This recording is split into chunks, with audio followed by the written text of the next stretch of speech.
Hello and welcome to the plays of the Zogho Largo. Now, we've already covered what Zogho Largo means and you already know quite a few of these plays. Okay, so I'm just going to run through them to give you a sense of what each one of them is and how it fits together as if your opponent does this, then you ought to be doing that. So let's have a look. The one bit that you really are not familiar with is the first master of the Zogho Largo, who is crossed at the tips of the sword. Now, we can just set it up. You know, perhaps I'm standing left foot forward, Zoe's right foot forward, okay, and we are standing like this, and now we look like the picture, or we will when we are the other way around. And from here, I strike, yeah, on one side or the other, okay. Now, the question is perhaps, how did we get here? And the answer to this question occurred to me when I was watching some relatively inexperienced people fencing, because what they tend to do is when they're attacking and their opponent moves out of their guard, they will tend to follow the opponent's sword and try to find it, okay, as opposed to attacking the person. It's really common, very natural. So what happens if, let's say, Zoe comes to strike me and I parry, and she goes to find my sword? We'll end up in exactly this crossing. I'm not saying this is exactly what Fury's saying, because he doesn't actually mention how you get here at all, but this is how I've seen it occur most naturally. So, from this position, whoever has the inside line can strike on the inside, and whoever has the outside line can strike on the outside. Okay?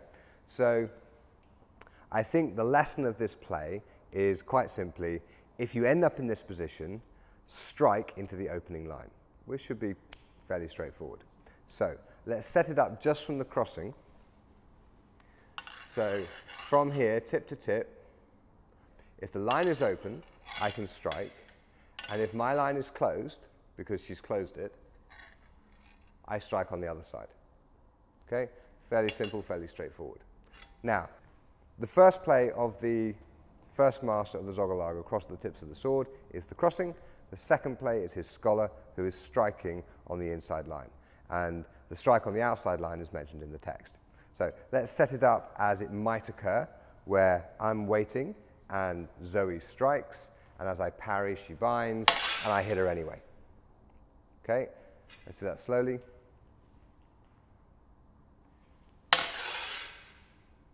Okay, or as she binds, she pushes my sword aside, and I strike on the other side. Okay, slowly. Okay, that's how I interpret this play. But I should be explicit that Fury doesn't exactly tell us how to get into it. So it could be that two people in frontale walk towards each other like this and end up here. There's no law against it. I think the lesson is, if you end up at the tips of the sword, strike into the open line. Okay. Now, if we turn the page, okay, we get to the second master of the Zogho Largo, who is crossed at the middle of the swords. And I'm going to stay here so I look exactly like the book the whole time. But the image shown is like this. The next play is to strike over the arms and to thrust into the chest. Okay? So you've already done this in first drill. So let's just briefly do it as first drill.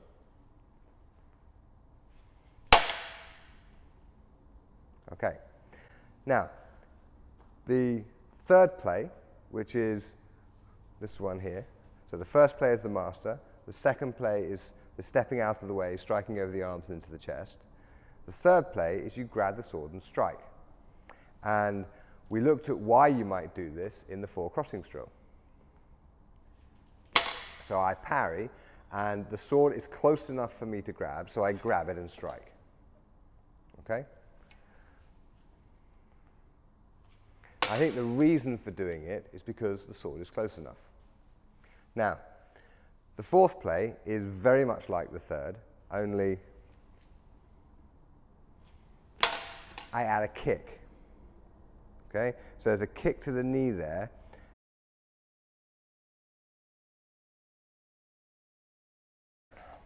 I'm not planning on including, weeks and weeks of kicking practice until you can do that sort of thing absolutely reliably without any risk of injuring your partner. So I would prefer it if you do not practice this play, because if you get it wrong and you drop your weight on your partner's knee, you can break their leg.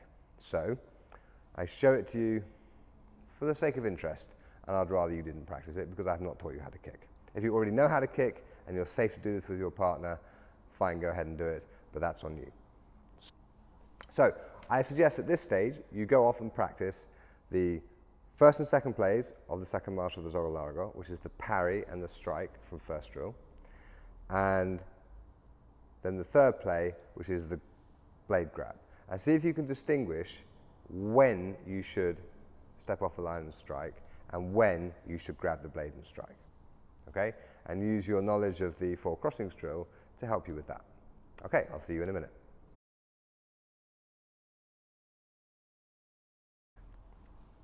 Welcome back.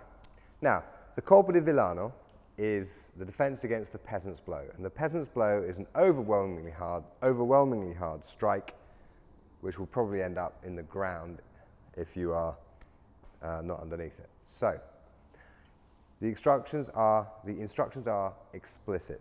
I await the peasant's blow, so I know it's coming, in a narrow guard or a narrow stance with the left foot forward. And when he comes to strike, I step off the line and meet the blade in the middle, let theirs run off to the ground, and step out of the way and strike. And of course, Fiore is always talking about him as the opponent, and Zoe is definitely not him. And so I'm getting a little bit confused between my memory of Fiore's text and the actual person standing in front of me. So if I flip back and forth, that's why. Okay.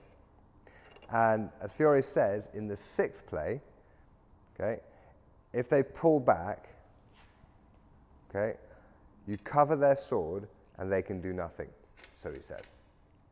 Okay. So if we look in the picture, you can see they pull back.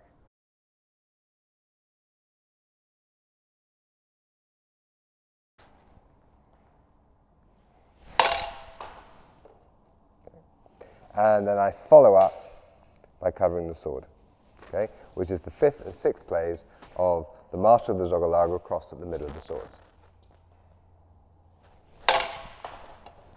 Okay.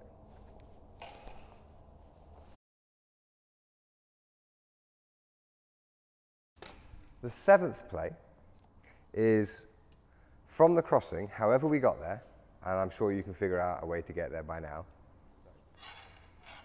From here, as Zoe goes for my leg, I pull it back, and I can strike her in the head.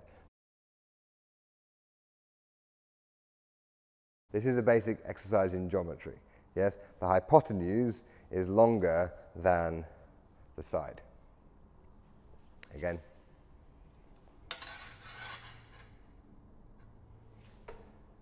There it is. Okay, so if somebody's going for the leg, you should go for the head. That's the 7th play, and I'm sure you can figure out a way of setting it up in a nice and fluid manner. The 8th play, be careful. This is how friendships can be broken. But from the crossing, however we got there, okay, boom. Yeah, you kick them in the nuts, as Fiore says, to make their cover falter. And as Zoe is weakened by my kick to her imaginary nuts, I can then strike her in the head. Okay? So from the crossing, from here, you slide in, boot to the nuts. You would only do that, of course, if you couldn't strike directly. So in my head at least, this only makes sense if there is something happening between the blades that prevent me from striking directly. Okay, because otherwise, why wouldn't you just stab them or grab their sword? So in my head, if we're here, then I don't want to give up this. Let's say she starts charging in for some reason, boom. That's one reason it might occur. Another is, let's say she starts to push my sword away, okay, or she lifts her hands for some reason. Okay? Maybe she wants to mash my sword away with her crossguard. No, mash it up, just beat it up. That's it. Boom. Okay? So, as I said in the previous kicking play, you practice this at your own risk. Be gentle with your friends. So, now that you've got the 5th and 6th plays, the colpo di Villano, and the cut to the leg, and the kick to the nuts, I want you to practice those gently. Just walk through them so you get an idea of what they are and how they work. Okay? And if you have any questions about how to set them up, of course, you can refer to the book, or you can drop me an email and I will explain.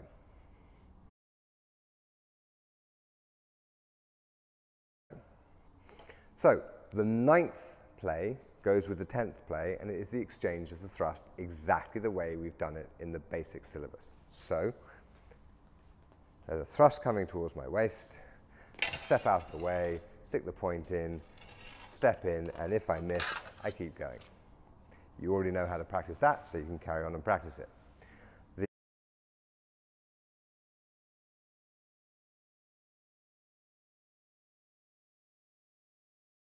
The 11th, 12th, 13th, and 14th plays are all breaking of the thrust, as is the 15th and 16th, but they're slightly different. So let's just have a look at those 4 as a set of options. In the first one, I've broken the thrust, but I failed to step on the sword, and I can still strike, no problem. Okay?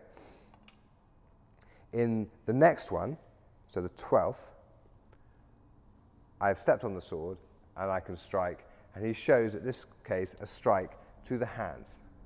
Okay? And in the one that follows, so the 13th play, he's striking to the head. So it's an illustration of the options that occur at the breaking of the thrust. So you've missed the step onto the sword, you can still strike. You've got the step onto the sword, you can strike at the arms, and you've got the step onto the sword, you can strike at the head. Okay? The 14th is interesting because it's what happens when, after the breaking of the thrust, your partner parries your blow. Okay? As the text says, lifts their hands to parry, which is why Zoe is lifting her hands very cooperatively. Okay? That stops my blow, so I pop my handle over her sword arm, grab my blade, and slam my blade into her head, and step in with it, of course. Okay? So let's just have a little look at that.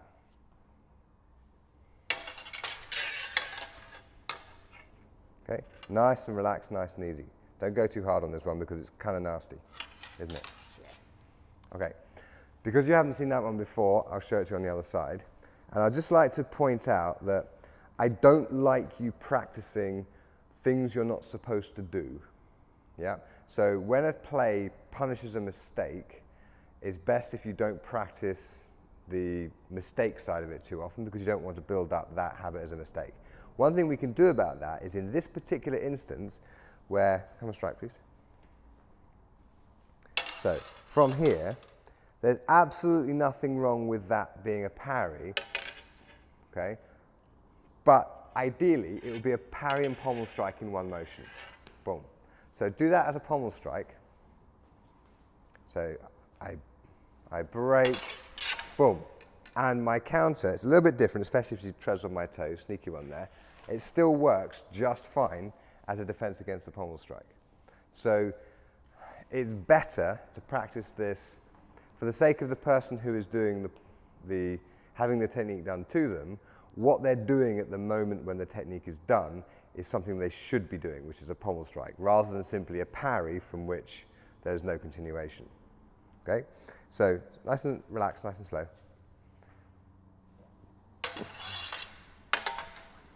There it is. Okay? So I suggest you play with the exchange of thrust and the breaking of the thrust and see how they kind of relate to each other because they're deliberately placed together in the book. And Fiore explicitly states that the footwork for the breaking of the thrust is the same as for the exchange of the thrust. Now, okay, go practice that. I'll see you in a minute.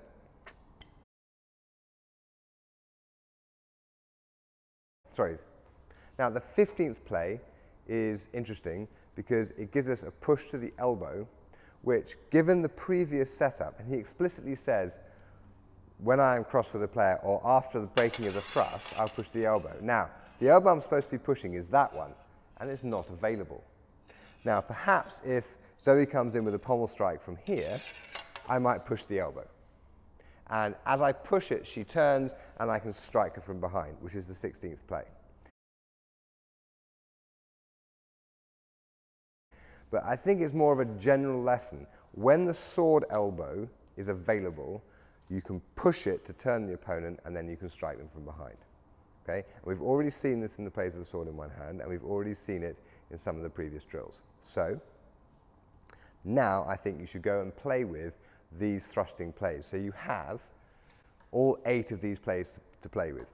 The exchange and its continuation, the break and its variations, what to do if the opponent parries your mezzano to their neck, and the alternative of pushing the elbow to make them turn to strike them from behind. So go play with that, and I'll see you in a minute for the last 2 plays of the Zogho Largo. See you then.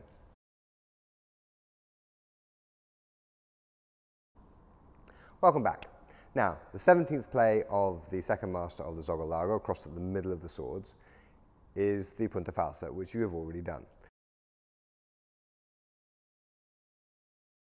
And the reason I do it as after a parry, so as Zoe comes to strike, and I parry, and I strike the mezzano. The reason I do it as a riposte after a parry is because it appears as a play of the master of the Zogho Largo across at the middle of the swords, and it says that he is making a defense.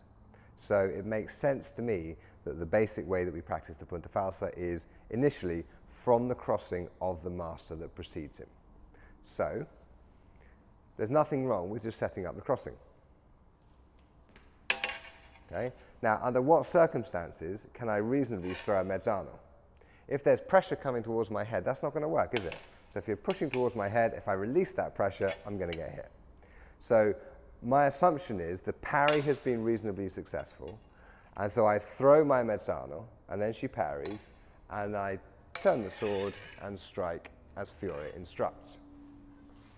So you already know the play of the punta falsa. I want you to think about why we're doing it in this slightly more complicated way than perhaps would be obvious. For a long time, we did it as simply, I would attack with a mezzano, boom, and she would parry, and I would strike on the other side. And that is not wrong. It's just I don't think that is, if you like, the canonical way that it appears in the book. I think in the book it must be a continuation from the crossing, because that's how it's illustrated. So you already know the punta falsa. Before you go away and practice it again, I think we should have a look at the 18th play, which is its counter, and it's shown on the other side. So let's just set up the setting for the punta falsa. So there's, after the crossing, there's a good reason for Zoe to think she can throw a mezzano, so she does. And I parry that. And as she turns her sword to make the punta falsa, I also turn my sword. And I step out of the way, and there it is. This is the counter. And the thing is, it is very, very quick. Your point gets into their face very early. So while it looks like I might be walking my face onto her point, I'm actually not.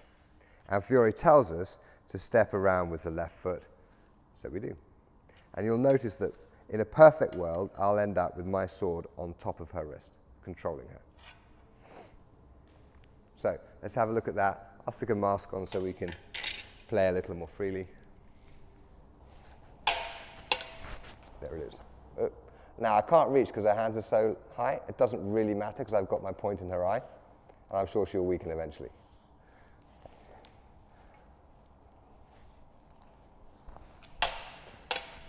There it is. Beautiful. Nice job, Zoe.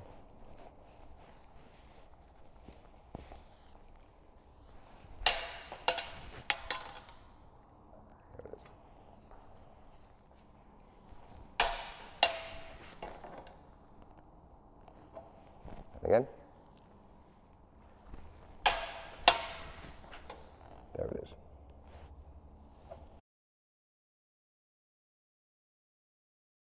Those are all 20 plays of the Zogho Largo. First Masters plays, the crossing and the 2 ways of striking. Then 8 plays, which are sort of defenses against the cut. 8 plays which continue on from as defenses against the thrust. And then you have the punta falsa and its counter at the end. That's already quite a lot of material. So go away and walk through all of that so you're comfortable with it. And then I'll see you in a little while when you're ready for the plays of the Zogho Stretto. Cheerio.